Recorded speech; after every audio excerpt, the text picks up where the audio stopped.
श्री राम, जय बागेश्वर धाम। घर के मुख्य द्वार पर जल छिड़कने की सही विधि और सही समय। जल छिड़कने से हर परेशानी होगी दूर, घर में होगा धन का आगमन, माँ लक्ष्मी की होगी आप पर कृपा और आप बन जानिए करोड़पति।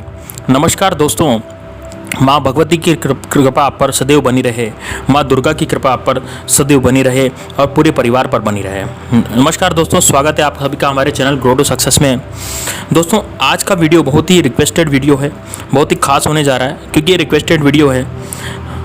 यह रिक्वेस्टेड क्यों है कि घर के मुख्य द्वार पर जल छिड़कने की सही विधि और सही समय क्या है। दोस्तों, जो हमारे दर्शक हैं उन्होंने हमसे ये पूछा था कि घर के मुख्य द्वार पर जल कब छिड़का जाए और उसकी सही विधि क्या है। क्या मुख्य द्वार पर जल छिड़कने के लिए स्नान करना आवश्यक है, झाड़ू लगाने से पहले जल छिड़कें या उसके बाद छिड़कें। और एक और प्रश्न था कि क्या पीरियड में हम घर के मुख्य द्वार पर जल छिड़क सकते हैं या दीपदान कर सकते हैं या नहीं करना चाहिए। और मंदिर में जो प्रतिदिन 1 लोटा जल रखते हैं उसका प्रतिदिन उसका क्या करना चाहिए, क्या हम उसे खाने में प्रयोग में ले सकते हैं, उस जल का प्रयोग किस प्रकार करना चाहिए। कुछ लोग हैं जो कि रिक्वेस्ट करते हैं कि इस तरह के प्रश्न आप हमें बताइए। तो दोस्तों, इन सभी प्रश्नों के जवाब आज आपको इस वीडियो में मिल जाएंगे क्योंकि ये रिक्वेस्टेड वीडियो है, इसलिए आप भी इसको ध्यान से देखिए और ध्यान से सुनिए। दोस्तों, कुछ लोग ऐसे होते हैं जो फ्लैट में रहते हैं और कुछ लोग ऐसे होते हैं जो कि किराए के कमरे में रहते हैं या एक ही कमरे में रहते हैं, किराए से रहते हैं, किराए के मकान में रहते हैं। तो एक ही कमरे में रहते हैं तो वो जल कहाँ छिड़केंगे, दीपदान कहाँ करेंगे, और जल आप सोने से पहले एक पात्र में कहाँ रखना चाहिए। तो दोस्तों, इसके बारे में बताने जा रहे हैं आपको।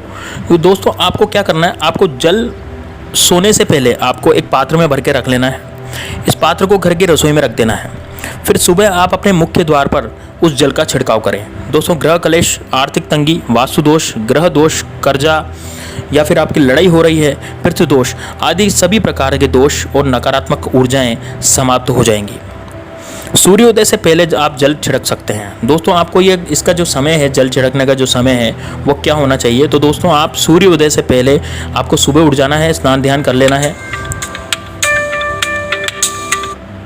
सूर्योदय से पहले उठ जाना है, स्नान ध्यान कर लेना है और स्नान ध्यान करने से पहले ही आपको जल छिड़क देना है।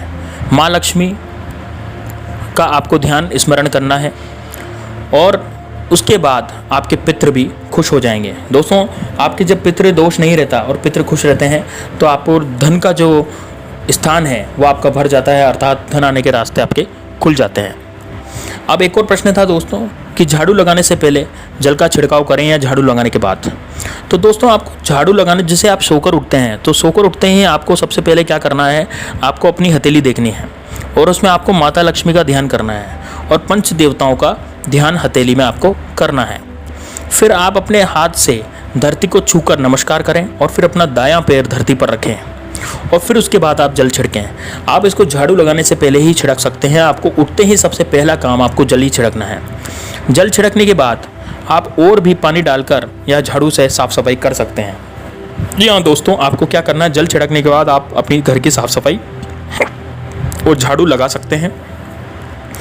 यदि आप फ्लैट में रहते हैं तो आपके मुख्य द्वार पर, यानी आपके जो मुख्य द्वार है फ्लैट का, वहीं भी आप क्या कर सकते हैं, जल छिड़क सकते हैं और दीपदान कर सकते हैं। अब एक प्रश्न था कि पीरियड्स में भी हम दीपदान कर सकते हैं, जल छिड़क सकते हैं। तो दोस्तों, आप पीरियड्स में दीपदान तो नहीं कर सकते। आप पीरियड्स में दीपदान नहीं कर सकते क्योंकि दीपदान जो है हमारी उन क्रियाओं में आ जाता है जो कि भगवान से संबंधित होती है। लेकिन जल छिड़कने का अलग सिस्टम है। आप जल बिल्कुल छिड़क सकते हैं पीरियड्स के अंदर भी, आपको कोई दिक्कत नहीं होगी। मुख्य दरवाजे पर आप जल इसको जरूर छिड़क सकते हैं। मंदिर में रखे जल का क्या करें, अब ये प्रश्न एक और था। तो दोस्तों, इस प्रश्न का जो आंसर वो है ये है कि आपके मंदिर में जो आपने जल रखा है उसका पूरे घर में आपको उस जल का छिड़काव करना है। इससे नकारात्मकता आपकी सारी खत्म हो जाती है पूरे घर की। और यदि आपके घर में कोई बीमार व्यक्ति है तो आप उस जल को अपने बीमार व्यक्ति को भी पिला सकते हैं। इस जल का व्यापारिक स्थल पर भी आप छिड़काव कर सकते हैं। यदि आपकी कोई दुकान है तो वहाँ भी आप इस जल का छिड़काव कर सकते हैं। बाकी के जल को आप पौधों में डाल सकते हैं और जल को आप ढक भी सकते हैं। तो दोस्तों, संध्या दीपक कितनी बजे जलाना चाहिए। अब ये भी एक प्रश्न बनता है कि संध्या दीपक जो है कितनी बजे जलाना चाहिए। तो दोस्तों, संध्या वेला जो होती है वो ऐसी वेला होती है जो उसे प्रदोष काल माना जाता है, लेकिन इसका जो काल है वो अलग अलग होता है। जैसे हर ऋतु में, हर मौसम में संध्या वंदन अलग अलग ढंग से किया जाता है, यानी संध्या का दीपक अलग अलग ढंग से जलाया जाता है। जैसे गर्मियों में 7 बजे सूर्यास्त होता है, कभी कभी 6:45 और 7 बजे सूर्यास्त होता है, तो फिर संध्या वंदन का जो समय है वो बढ़ जाता है, यानी संध्या वंदन का समय 6 से 7 बजे के बीच में होता है प्रदोष काल। लेकिन सर्दियों में जो प्रदोष काल माना गया है वो 5 से 6 के बीच में होता है। और बारिश में प्रदोष काल अलग होता है। बारिश में जो सावन भादव चल रहे होते हैं, चतुर्मास चल रहा होता है, तो उसमें प्रदोष काल अलग होता है। तो उसमें संध्या वंदन का जो समय है वो 5:30 से 6:30 के बीच में होता है। लेकिन भरचक गर्मियाँ, जब बहुत ज़्यादा गर्मियाँ चल रही हैं, तो उन गर्मियों में जो प्रदोष काल का समय होता है वो 6 बजे से लेकर के और 6:45 बजे तक ही होता है। तो संध्या दीपक जो है आपको जलाना है तो वो प्रदोष काल को ध्यान में रख करके जलाएं और मौसम के हिसाब से जलाएं।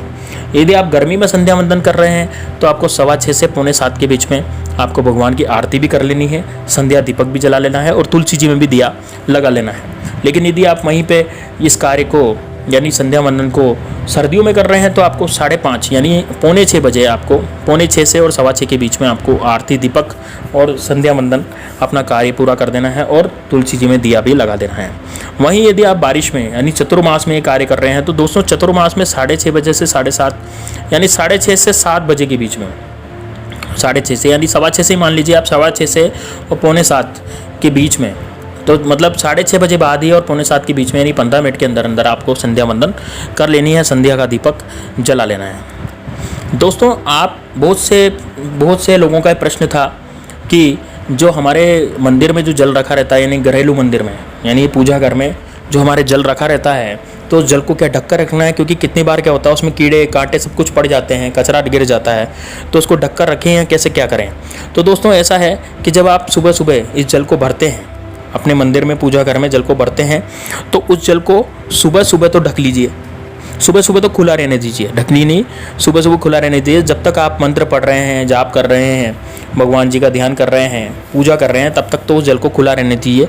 लेकिन जब आपका ये पूजा और ध्यान सब आप बंद कर देते हैं, अर्थात ये पूरा कर देते हैं, तो उसके बाद आपको क्या करना है, उस दिन भर जब वो लोटा जल का रखा रहेगा तो उसको ढक कर रख दीजिए, क्योंकि इसमें कोई भी जानवर गिर सकता है, कोई भी कीड़े गिर सकते हैं, या फिर किसी प्रकार की अशुद्धि या कचरा गिर सकता है और नेगेटिविटी भी आती है। इस वजह से इस जल को ढक करके रख लेना चाहिए। और इस जल का प्रयोग तो मैं आपको बता ही चुका हूँ, आपको ये पौधों में डाल देना है यदि कोई काम नहीं आता। और यदि आपको लगता है कि हमारे जो घर में नकारात्मकता फैल गई है, नकारात्मकता पूरी की पूरी हमारे घर में फैल गई है, तो आपको क्या करना है, इस जल का छिड़काव पूरे घर में कर देना है। ऐसा करने से आपके जो घर में नकारात्मकता है वो पूरी स्वतः ही खत्म हो जाएगी और नकारात्मकता खत्म होने के कारण आपका घर बिल्कुल नकारात्मक शक्तियों से विहीन हो जाएगा। माँ लक्ष्मी का आप पर आशीर्वाद बना रहेगा और सदैव ही धन की बारिश यानी धन राहने के रास्ते चारों तरफ से खुल जाएंगे। नौकरी नहीं लग रही है तो नौकरी लग जाएगी और व्यापार नहीं चल रहा है तो व्यापार भी चल जाएगा। तो दोस्तों, उम्मीद है आपको ये वीडियो पसंद आया होगा। कमेंट कीजिए, कमेंट में जय श्री राम, जय बागेश्वर धाम, माता रानी का जयकारा जरूर कमेंट बॉक्स में लगाइए दोस्तों। और मिलते हैं नेक्स्ट वीडियो में, तब तक के लिए जय श्री राम, जय बागेश्वर धाम।